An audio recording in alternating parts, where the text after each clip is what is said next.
Sorry. Okay. Thanks for letting me be here. And I just wanted to we say from here in Los Angeles, we're in complete solidarity with the Kononovich brothers. On July 18th, when the Ukrainian political prisoners, ethnic Belarusian Mikhail Kononovich, addressed the Belarusian opposition and its leadership, which talks about political prisoners in Belarus, but dares not mention Belarusians in prisons in Ukraine. That hypocrisy he exposed is very similar to those human rights advocates who selectively allege atrocities by any enemy of US imperialism, but fail to mention a word about Israeli genocide against the Palestinian people funded by the US, or the bombing of Somalia by the United States. There's not a care for those people, nor the political prisoners in the United States like indigenous leader Leonard Peltier or Mumia Abu-Jamal. Many of these political prisoners in the United States, like the Kononovich brothers, endure daily torture and are there simply because they challenge the imperialist policies of the US, creating war, racism, and poverty.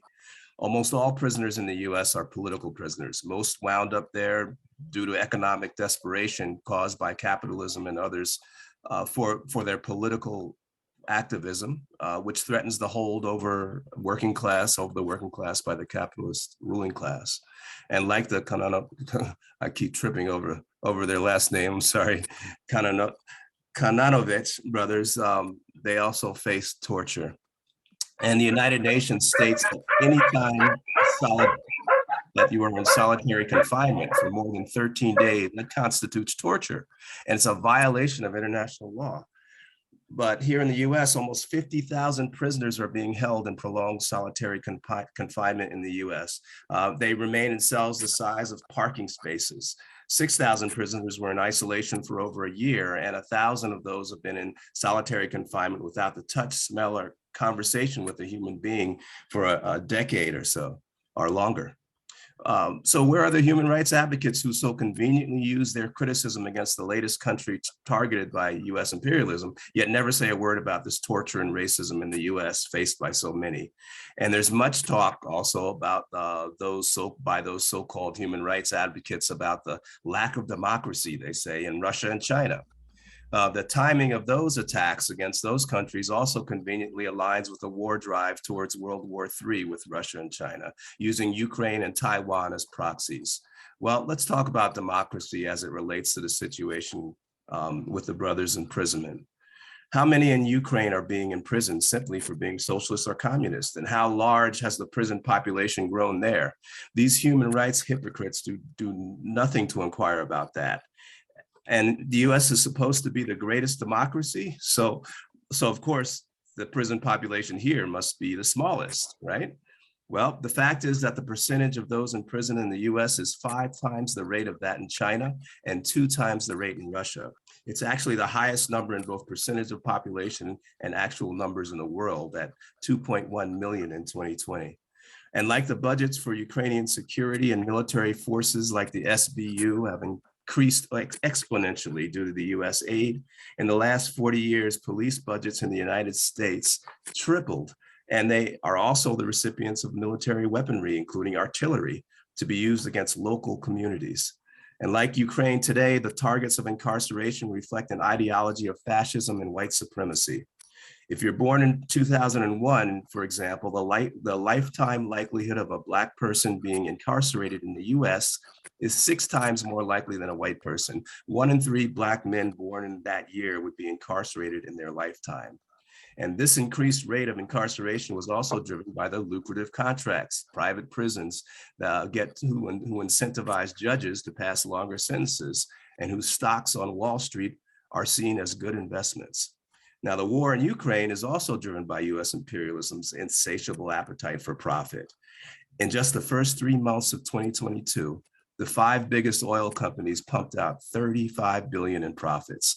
And US imperialism is profiting off of the war, and especially the private military contractors like Lockheed. In the last aid package for Ukraine in May, a potential $20 billion is available for US corporations producing weapons. Now, how did that happen? Well, while Congress was debating on this package, military aid package, Lockheed sent over $200,000 in donations right then to 150 members of Congress. Again, as they were debating this aid, they sent those donations to them. So undoubtedly, this allegiance to profit and the $30 trillion deficit the U.S. now holds will continue to eat into the social needs of working and poor people in the U.S. And we, like the working and poor people in Europe, will be asked to sacrifice until we have no more to give. But before that happens, people will and are beginning to revolt. And the economic situation for the people of Ukraine follows this path of an economy being sacrificed for oligarchs and the need of the US imperialism. This requires repression by the ruling class to keep people from fighting back. And this is why the US began supporting Nazis in Ukraine even before the Euromaidan coup in 2014 to prepare the extra-legal military forces. The security services of Ukraine are the SBU, kidnaps and assaults leftists in Ukraine with the participation of the Nazi Azov battalions. And this is similar how the US security and police forces work hand in hand with white supremacist groups in the United States. The number of white supremacist gangs and police departments in the US is well documented. However, it doesn't stop at the local level. The FBI and state government collude with white supremacist groups by refusing to put them on the terrorist list, which effectively shut down their activity in the US. But like the 2014 Nazis who are being paid well with US weaponry training and dollars in Ukraine, the US is building its reserve extrajudicial army to meet the resistance of people in this country who are getting extremely frustrated by the lack of food, gas, healthcare, and housing they can afford. And this latest increase in the aid that was announced yesterday, a $3 billion package that will push total US aid to Ukraine well past the annual budgets of at least 8 federal programs here, including the entire judicial branch. It exasperates that desperation and poverty. And the working people of Europe are also frustrated as they watch their economic conditions deteriorate further to their government, due to their government leaders' allegiance to US imperialism. And this is why international solidarity is so important. And our movement should use that justified frustration and its exposure of the bankruptcy of the policy of aligning with US imperialism instead of being in solidarity with our international family of workers across the globe.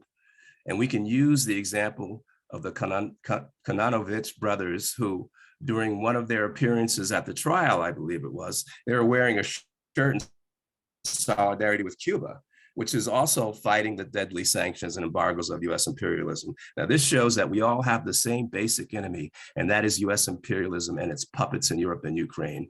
And we as a class, our working class, must come together and fight that enemy. And a big part of that battle is to build the international solidarity for our brothers and the Kononovich brothers.